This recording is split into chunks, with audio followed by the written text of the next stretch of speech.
Okay, one very important idea in Buddhism that we haven't talked about yet is a concept known as emptiness. And the basic idea is that the things we see out in the world are in some sense emptier than they seem.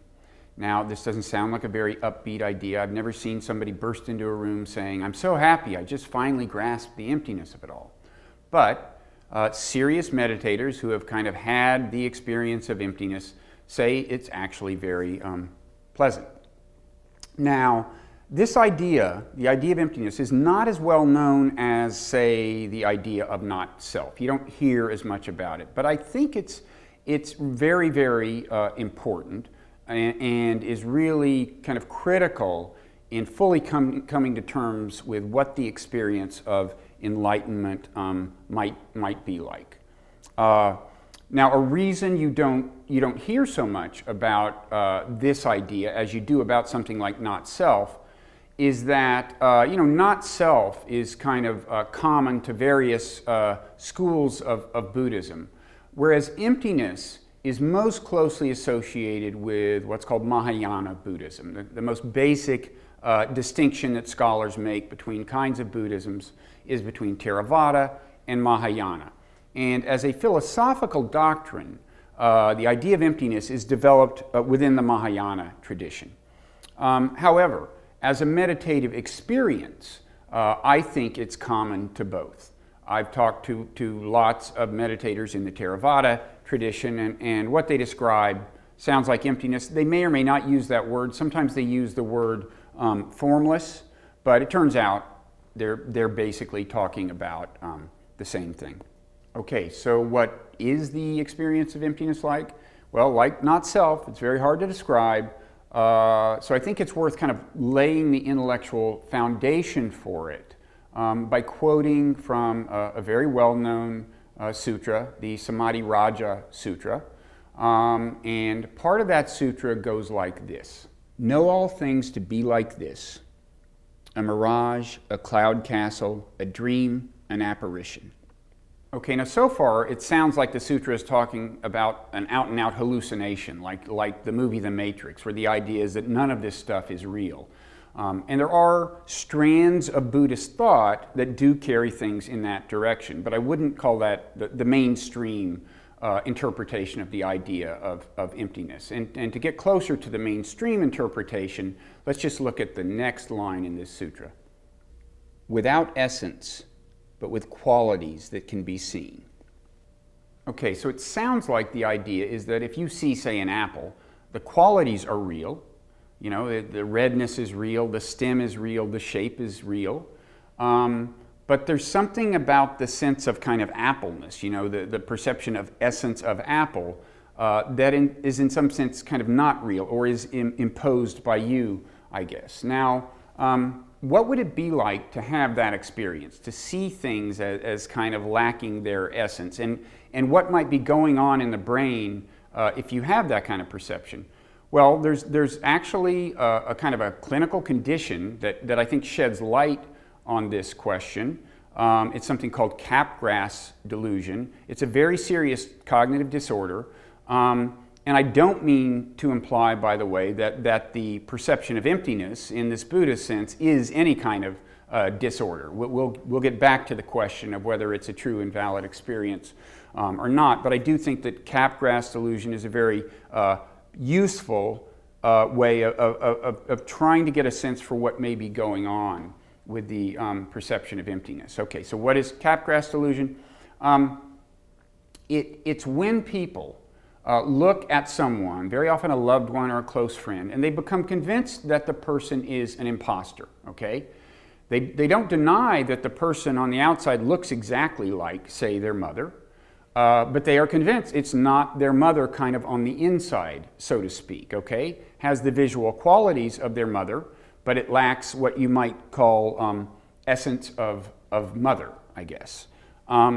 Now, what's going on in the brain when this happens? There are various theories. One of the leading theories is that there has been a disruption between the part of the brain that processes emotions and the part that does the visual processing. Okay, so the visual perception of the person is not being infused with the emotional content that it normally carries. It's just a theory. There's some evidence for it, but in any event, it's pretty clear that people with Capgras delusion are lacking some of the emotions that they generally associate with the person. They're not feeling what they would normally feel toward their mother. And this is a reminder of what an important role feelings can play in our everyday perception of the world.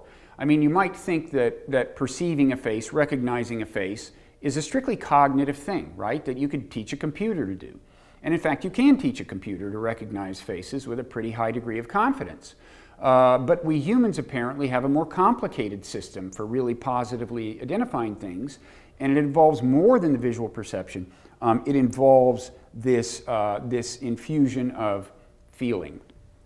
Now, to start trying to connect this to this idea of emptiness, one question is, could the same dynamic that seems to be at work with Capgras delusion, in principle, could that apply to the perception of non-human things, like, say, my house, for example, okay? You know, I think if I stopped and paid attention when I'm looking at my house, I'd see that I have feelings that always accompany my house. It's my house, after all. And it may well be that if one day I looked at my house and just didn't have the feelings I normally have, it would really feel strange. I'd be going like, looks like my house, but there's just something off here. There's something wrong, you know. That may be true of a number of perceptions we have. One question is, could this go beyond things we own? I mean, obviously, you know, I have special feelings about my house. I have somewhat special feelings about my car, I guess. So it's kind of easy to imagine in those cases that if you could somehow shut off the affect, the feeling, your perception of the thing would change profoundly. But what about just objects in general, cars generically, just items that don't belong to you? Well, we've already seen in this course that psychologists have found that actually people do have affective responses, you know, positive or negative, to just everyday objects. It seems to be part of human nature.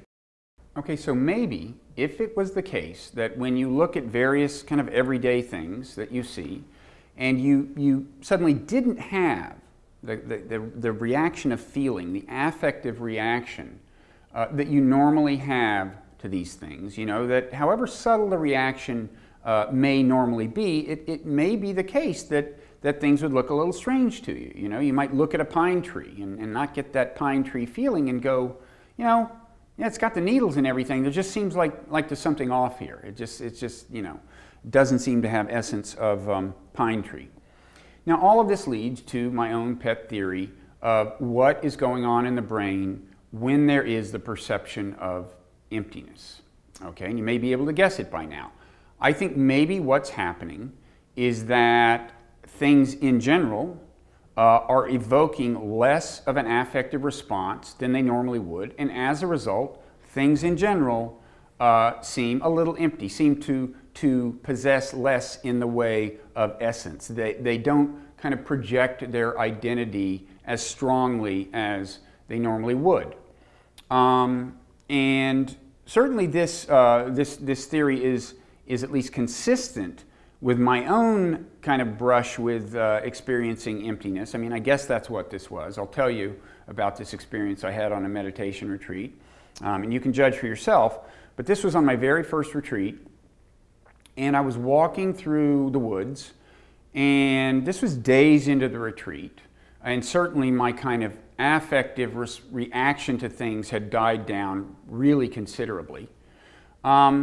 And I looked at a weed, a particular kind of weed. It's a kind of weed that had afflicted both front yards that I had, you know, in the houses, the two houses I had lived in. Both of them had this kind of weed as kind of the main affliction of the yard, as I thought of it then. And suddenly I just thought, you know, why have I been doing battle with these weeds? I mean, this is exactly as beautiful as the grass, as this plant, as the flowers. It's nice. You know, why have I been, you know, thinking of this thing as kind of evil. You know, it lacked essence of weed. Now, one thing that was true of this experience I had that is consistent with reports you get from serious meditators about the apprehension of emptiness is that, you know, the weeds just didn't stand out as strongly from other plants. And you hear this, that things don't seem as separate from other things in the visual field as is ordinarily the case. And this came through in an exchange I had with Rodney Smith, this meditation teacher whom we've seen earlier in the course. And as you'll see in this exchange, I kind of try to sneak my little pet theory about what is going on in the brain when there is the perception of emptiness. I try to kind of insert that in the conversation, and you'll see how he reacts. You don't lose the shapes or colors of things. It's just that the spaces between them no longer divides. Mm-hmm. Do you have less strong emotional reactions to some things than you might otherwise have? Do you invest them less with kind of emotional content? That would make sense, wouldn't it? That if things weren't as substantial as you believe them to be, then your reaction to things would also simmer, you see? So that happens. You see, all the states of equanimity and all of those things come through the realization that things aren't what we thought they were. Now, in a way, Rodney is corroborating my little theory about what's going on in the brain when you have the perception of emptiness, but in a way he's not. Okay, so he is saying, yes, there's a correlation between kind of a weakened affective response to things and the perception of emptiness.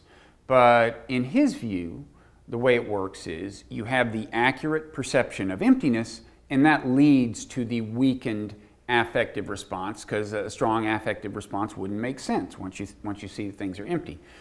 I'm kind of seeing things the opposite way. I'm suggesting that what comes first is the kind of lessened affective response, a less strong feeling in reaction to seeing something, and that then gives you the sense that the thing is empty of essence. Now, I want to emphasize that I'm not saying that the perception of emptiness is necessarily invalid because of that, you know, just because it's caused by a weakening of feeling. I've tried to emphasize in this course that in general, I don't think feelings are especially reliable guides to reality and to clear perception. So it could well be the case that the perception of emptiness is in some sense a true perception, even though it's caused by just a kind of dampening down of feeling, and we'll get back to that. Now, one psychologist who has talked about essence from a non-Buddhist point of view is Paul Bloom, whom we've already heard from in this course. He thinks that people are by nature essentialists. What he means is that it's just kind of part of our nature to see things as having a kind of interior, you know, essence, an interior nature that we can't see but we can sense, and to kind of have the intuitive idea that that's really what gives them their identity. So he thinks that yes, people, they see a pine tree, and there is, however subtle, this kind of perception of essence of pine tree, of pine tree-ness. And he talked about all this in a book he wrote called How Pleasure Works. Now, Paul thinks that the essences we attribute to things depends on, in some sense, the story behind them. Okay, so maybe you've got a bottle of wine and you've heard this is very rare, you know, Cabernet Sauvignon from some special year, and there aren't many of these bottles. It's very valuable.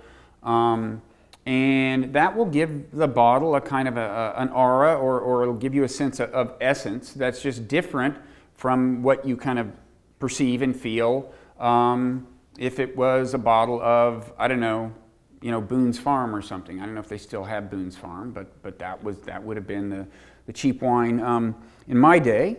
And you know, another example Paul gives is a tape measure that somebody actually paid $49,000 for, even though it looks like a tape measure you could pick up in a garage sale, but this one belonged to John F. Kennedy. That was the story behind it that gave it you know, this kind of special essence, you know, and you can imagine what it was like, what it may have felt like for this, the person who paid money for the tape measure. I mean, you may not be a Kennedy aficionado in particular, but you probably have some special enthusiasm that would lead you to have a comparable perception. Maybe you're a baseball fan, and if you saw Babe Ruth's jersey in some museum, you'd have this feeling, you know, like that's almost like not ordinary cloth that's made of. There's something, there's a kind of an aura, there's some special vibe going on here.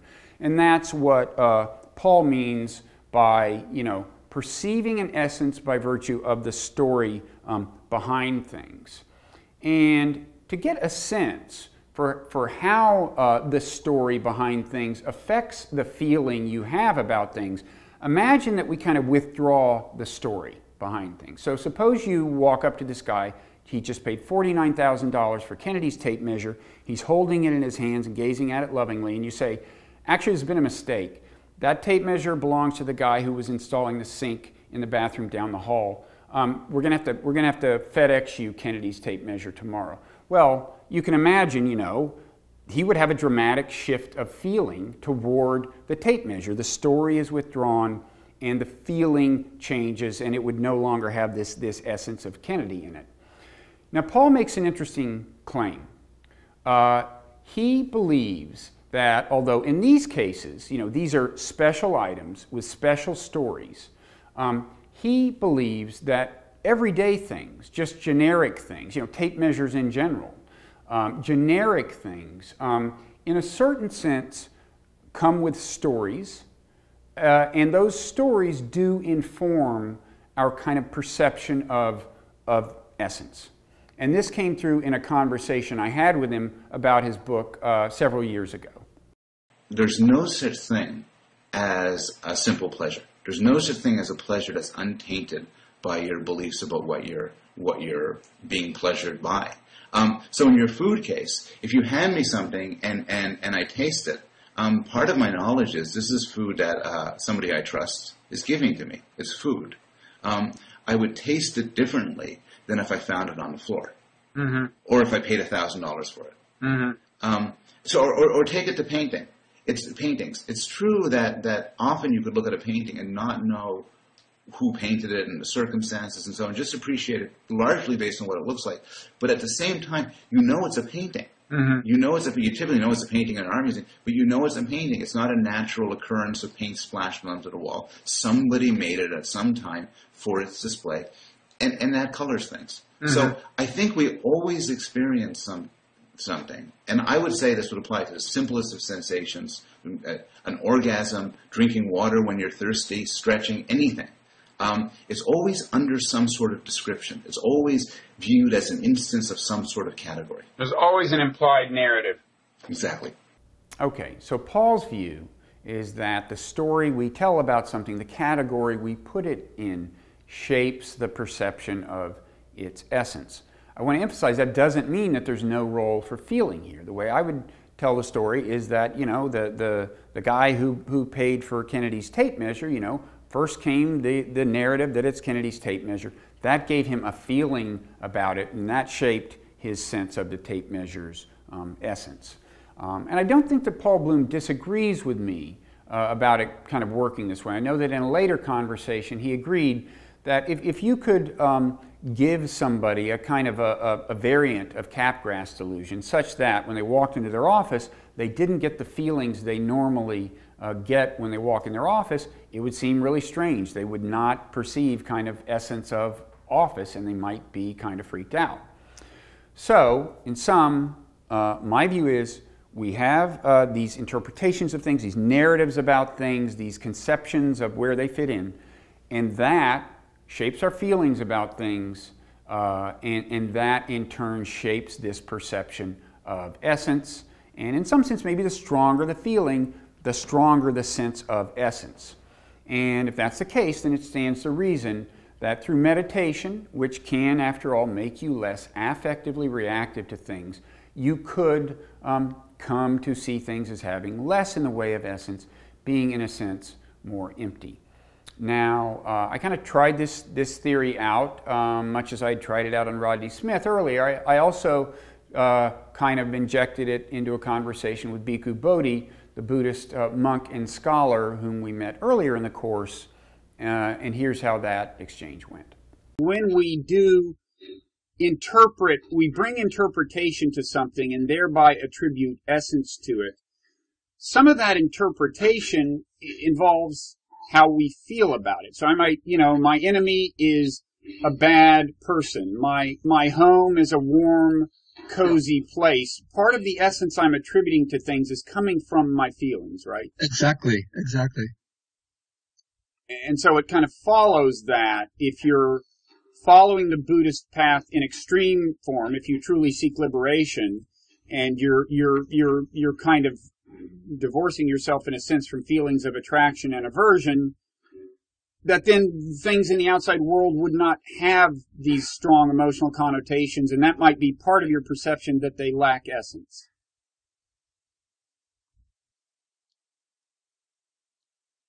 Again, I'd have to nuance my response to this,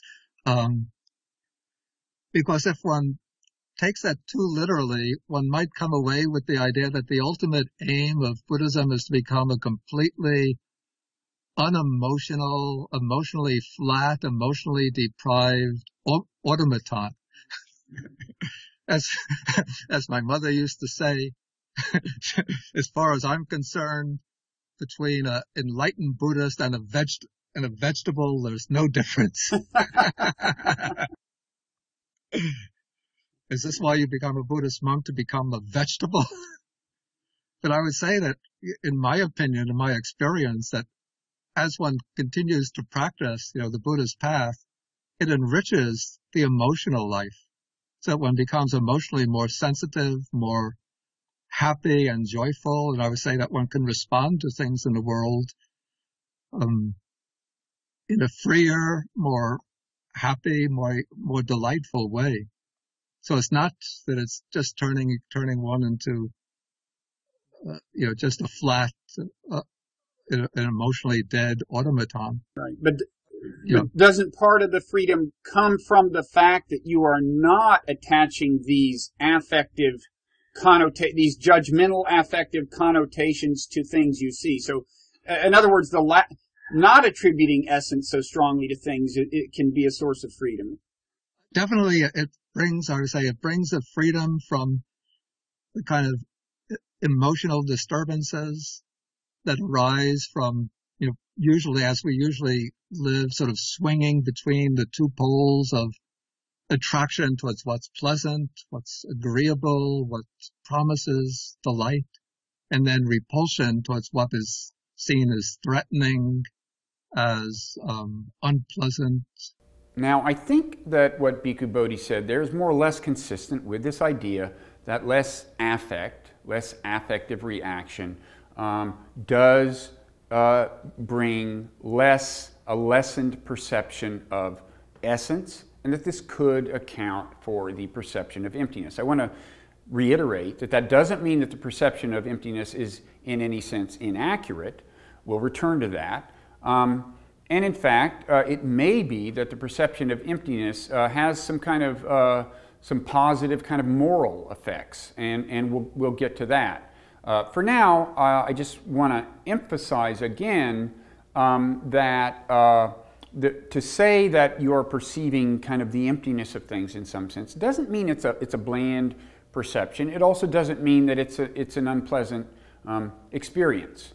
And on this point, let's hear again from Gary Weber. You're saying, I gather, that there is a kind of pleasure you can derive via your senses that does not constitute emotional involvement of maybe of a problematic kind, or in any event, it doesn't constitute. You're not feeling that kind of emotional involvement. That's correct, but you haven't lost your nerve endings. Green tea still tastes like green tea, red wine still tastes like red wine. You don't lose that. What you lose is the carry forward of that sensation. this is a fantastic glass of wine. This is a great year. You start getting into an emotional content about it past just a sensation. Yeah, but some people would say if you don't at least say, hey, this is a good glass of wine, then like what's the point of living, right? I mean, you must encounter this question, right? I mean, if you're not getting emotionally involved enough to like it, you know, then why be that way? But it's a much cleaner perception. Mm-hmm. I mean, if I'm tasting a glass of wine and I'm trying to impress some restaurant critic or something, or some friend of mine who's a great wine fancier, then I may have a story going. I may have an expectation for how this wine should be and how I should expect it to taste. And so it really blocks my clear, simple perception of that. And so by getting this thought out of the way, this emotional thought out of the way, I have a much higher likelihood of directly perceiving whatever the sensation is. Now I should add that Gary actually doesn't like to use the word emptiness to describe his experience. And the reason is because he says that in his perception the world is actually, it's very vibrant, it's actually kind of full of energy. But the experience he describes does correspond to the classic kind of experience of emptiness or formlessness. He says that individual things in his environment do not kind of project a strong, independent identity. He doesn't react to them with strong kind of feelings or distinctive feelings. He sees a kind of a continuity among them. So in other words, he doesn't see things, I take it, as having individual distinctive essences, but he does feel a kind of collective essence or fullness to things. And I think that points to one reason that in some ways it may be better to use the term formless than the term emptiness for this experience. But in any event, whatever you want to call it, apparently, to judge by Gary's experience, carrying this experience into your everyday life can be a very pleasant thing. So when you finally do reach this space, I mean, there are all kinds of words we try to language. I've used words like empty fullness or full emptiness, or it's a space you can't imagine bringing anything in to improve it or taking anything away that would make it any better. Mm-hmm. It just is an absolute, complete, satisfied, full space. Okay, did you hear that word satisfied? Now, as you may recall, a fundamental idea in Buddhism is that life as normally lived involves kind of recurring, unsatisfactoriness, but that in principle, enlightenment, liberation, can lead to the complete cessation of that unsatisfactoriness. Now, Gary Weber does not claim to be liberated. He does not claim to be enlightened. But his accounts of his experience are consistent with the idea that really sustained and dedicated contemplative practice can really make a dent in, dukkha, the word for kind of suffering and unsatisfactoriness. And his experience is consistent with the idea that this path can also lead you to see the world much more clearly. Okay, so now we've talked about the idea of emptiness, and also earlier about this exterior part of the not-self experience. And I think this leaves us in a position to now grapple with the question of kind of what exactly enlightenment is. Does it correspond to our perception of profound truth, maybe even ultimate truth, maybe even moral truth? So that's where we'll head in the next segment.